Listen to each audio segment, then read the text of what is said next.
دیکھیے خطبہ شروع ہوا، ساری تعریف اس اللہ کے لیے جو اپنی یکتائی میں بلند ہے۔ ابھی منظر نہیں پڑھ رہا ہوں، کچھ نہیں، سب چھوڑ دیا، یہ سب میں آگے پڑھوں گا کہ کیسے سجا تھا غدیر کا میدان، یہ کسی اور تقریر میں۔ اب یہ ان کو معلوم نہیں کہ ہر امام جب تقریر شروع کرتا تھا تو یہی کہتا تھا ساری تعریف اللہ کے لیے،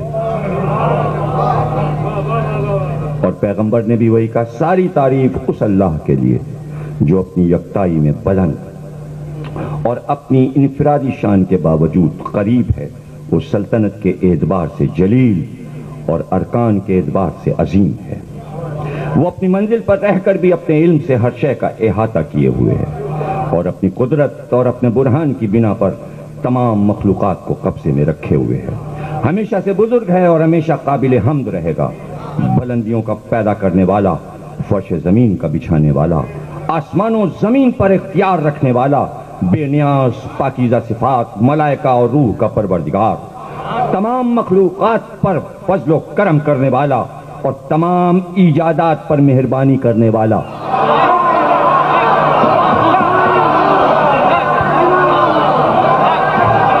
جزاک اللہ۔ امید ہے کہ آپ بغیر شرح کے بھی بات کو سمجھیں گے، اور تمام ایجادات پر مہربانی کرنے والا ہے، وہ ہر آنکھ کو دیکھتا ہے اگرچہ کوئی آنکھ اسے نہیں دیکھتی، وہ صاحب حلم و کرم ہے، اس کی رحمت ہر شے کے لیے وسیع، اس کی نعمت کا احسان ہر شے پر قائم ہے، انتقام میں جلدی نہیں کرتا، انتقام میں جلدی نہیں کرتا۔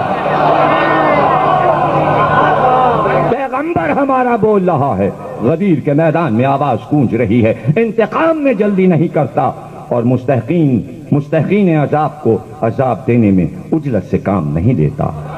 مخفی امور کو جانتا ہے اور چیزوں سے باخبر ہے، پوشیدہ چیزیں اس پر مخفی نہیں رہتی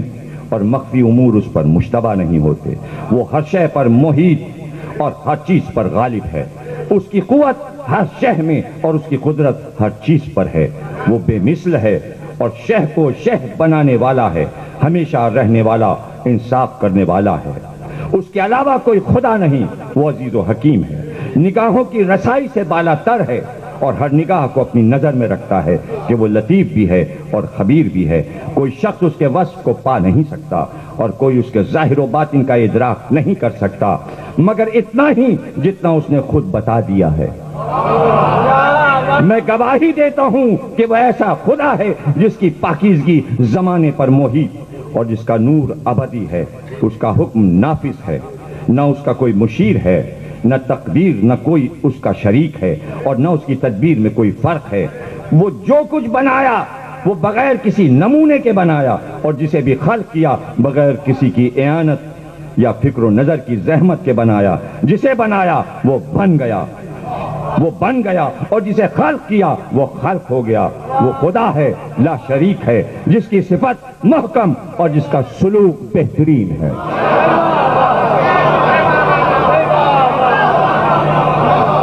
وہ ایسا عادل ہے جو ظلم نہیں کرتا، اور ایسا بزرگ و برتر ہے کہ ہر شے کی بازگشت اس کی طرف ہے۔ میں گواہی دیتا ہوں کہ ہر شے اس کی قدرت کے سامنے متواضع اور ہر چیز اس کی ہیبت کے سامنے خاضع ہے، وہ تمام ملکوں کا مالک، وہ تمام ملکوں کا مالک، تمام آسمانوں کا خالق، شمس و قمر پر اختیار رکھنے والا، ہر ایک کو معین مدت کے لیے چلانے والا، دن کو رات اور رات کو دن پر حاوی کرنے والا، ظالموں کی کمر توڑنے والا، شیطانوں کو ہلاک کرنے والا ہے، نہ اس کی کوئی ضد ہے نہ مثل،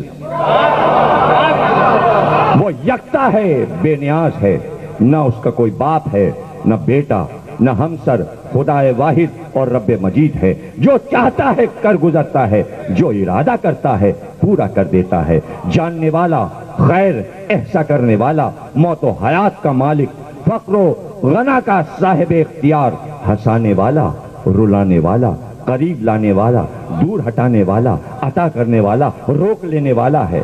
ملک اسی کے اختیار میں ہے اور حمد اسی کے لیے زیبا ہے، اسی کے قبضے میں، وہ ہر شے پر قادر ہے، رات کو دن اور دن کو رات میں داخل کر دیتا ہے، اس عزیز و غفار کے علاوہ کوئی خدا نہیں، وہ دعاؤں کا قبول کرنے والا، عطاؤں کو باکثرت دینے والا، سانسوں کا شمار کرنے والا اور انسان و جنات کا پروردگار ہے۔ اس کے لیے کوئی شے مشتبہ نہیں، وہ فریادوں کی فریاد سے پریشان نہیں ہوتا اور اسے گڑ گڑانے والوں کا اصرار خستہ حال نہیں کرتا۔ نیک کرداروں کا بچانے والا، طالبان فلاح کو توفیق دینے والا اور عالمین کا مولا و حاکم ہے۔ اس کا حق ہر مخلوق پر یہ ہے کہ راحت و تکلیف اور نرم و گرم میں اس کی حمد و ثنا کرے اور اس کی نعمتوں کا شکریہ ادا کرے۔ میں اس پر اور اس کے ملائکہ، اس کے رسولوں اور اس کی کتابوں پر ایمان رکھتا ہوں، اس کے حکم کو سنتا ہوں اور اطاعت کرتا ہوں، اس کی مرضی کی طرف سبقت کرتا ہوں اور اس کے فیصلے کے سامنے سراپا تسلیم ہوں، اس لیے کہ طاعت میرا فرض ہے اور اس کے طاعت کے خوف کی بنا پر، اس لیے کہ نہ کوئی اس کی تدبیر سے بچ سکتا ہے اور نہ کسی کو اس کے ظلم کا خطرہ ہے۔ میں اپنے لیے بندگی اور اس کو لیے ربوبیت کا اقرار کرتا ہوں اور اس کے پیغام وحی کو پہنچانا چاہتا ہوں۔ کہیں ایسا نہ ہو کہ کوتاہی کی شکل میں وہ عذاب نازل ہو جائے جس کا دفع کرنے والا کوئی نہ ہو۔ اگر غدیر رک جاتی تو عذاب آتا۔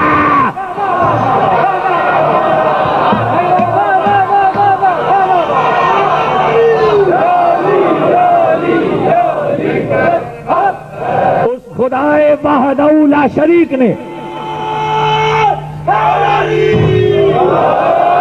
اس خدائے وحدہ لا شریک نے مجھے بتایا کہ اگر میں نے اس پیغام کو نہ پہنچایا تو اس کی رسالت کی تبلیغ نہیں کی اور اس نے میرے لیے حفاظت کی ضمانت لی ہے۔ مسئلہ یہ تھا، مسئلہ یہ تھا، میں شرح کروں گا اور آپ کو بتاؤں گا کہ خطرہ کیا تھا اور کتنا سامنے خطرہ تھا، اور پیغمبر جو بار بار کہہ رہے تھے میں اعلان نہیں کروں گا جب تک تو ضمانت نہیں لے گا۔ اس لیے کہ غدیر میں ایک لڑائی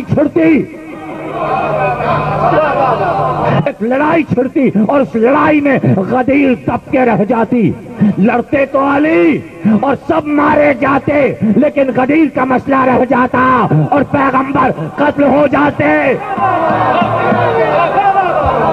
میں سمجھاؤں گا آپ کو کہ کیا ہونے والا تھا اور کس بلا کو اللہ نے ٹالا، اور پیغمبر سے وعدہ کیا کہ میں اس بلا کو ٹالوں گا۔ آپ اطمینان رکھیے، جو ہونے والا ہے اس کو میں روک لوں گا۔ اس خدا وحدہ لا شریک نے مجھے بتایا کہ اگر میں نے اس پیغام کو نہ پہنچایا تو اس کی رسالت کی تبلیغ نہیں کی اور اس نے میرے لیے حفاظت کی ضمانت لی ہے۔ اس خدا کریم نے حکم دیا کہ اے رسول، جو حکم تمہاری طرف علی کے بارے میں نازل کیا گیا ہے اسے پہنچا دو۔ اگر تم نے ایسا نہ کیا تو رسالت کی تبلیغ نہیں کی اور اللہ تمہیں لوگوں کے شر سے محفوظ رکھے گا۔ وہ شر کیا تھا؟ یا ایھا الناس، میں نے حکم کی تعمیل میں کوئی کوتاہی نہیں کی، اور میں اس آیت کا سبب واضح کر دینا چاہتا ہوں کہ جبریل بار بار میرے پاس یہ حکم پروردگار لے کر نازل ہوئے کہ میں اسی مکان پر ٹھہر کر ہر کالے اور گورے، یہ جو کہا کالے گورے کو فوقیت نہیں ہے، لفظ یہ کہا تھا کہ ہر کالے گورے کو یہ اطلاع دے دوں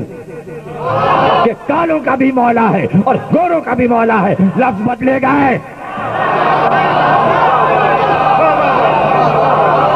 ہر سفید و سیاہ کو یہ اطلاع دے دوں کہ علی ابن ابی طالب میرے بھائی، وسیع، جانشین اور میرے بعد امام ہیں۔ ان کی منزل میرے لیے ویسی ہے جیسے موسیٰ کے لیے ہارون، صرف یہ ہے کہ میرے بعد کوئی نبی نہ ہوگا اور رسول کے بعد تمہارے حاکم ہیں، اور اس کا اعلان خدا نے اپنی کتاب میں کیا ہے۔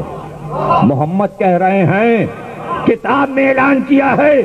کہ بس تمہارا ولی اللہ ہے اور اس کا رسول، انما ولیکم اللہ، بس تمہارا ولی اللہ ہے اور اس کا رسول اور وہ صاحبان ایمان جو نماز قائم کرتے ہیں اور حالت رکوع میں زکوٰۃ ادا کرتے ہیں۔ آیت نازل ہو چکی مدینے میں اور ایک غدیر وہاں ہو چکا، جو کل میں سنا چکا کہ جب یہ آیت نازل ہوئی تو اللہ نے کہا وسیع بنا دیجئے، اور پیغمبر نے کہا یہ سارا مال قبضے میں کرو۔ ایک انگوٹھی تم نے زکوٰۃ میں دی، اب نبوتوں کی انگوٹھی میں تمہیں دے رہا ہوں۔ نہیں سمجھے؟ وہ جو نبوتوں کی انگوٹھی علی کو ملنے والی تھی اس کی زکوٰۃ علی نے پہلے نکال۔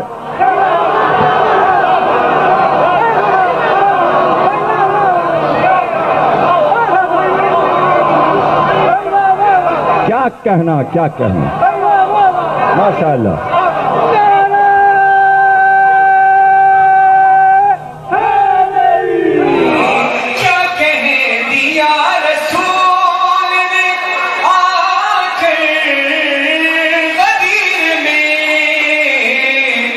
دل کو پکڑ کے رہ گئے اکثر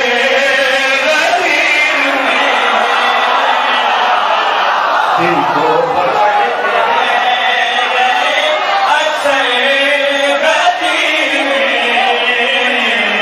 کیا کہہ دیا رسول آ کر ہوا چاہتا ہوں اس وقت کہ من کن تو کہہ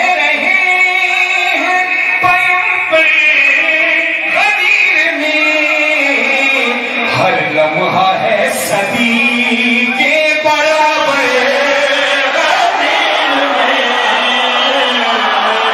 ہر لمحہ ہے صدی کے برابر دل میں کیا کہہ دیا رسول نے آ کر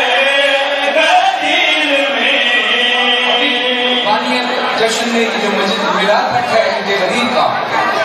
عید غدیر کا نام سن کر، غدیر کی میلاد کا نام سن کر آپ کھینچے چلے آئے۔ میرا یقین ہے کہ اگر ہم اس دور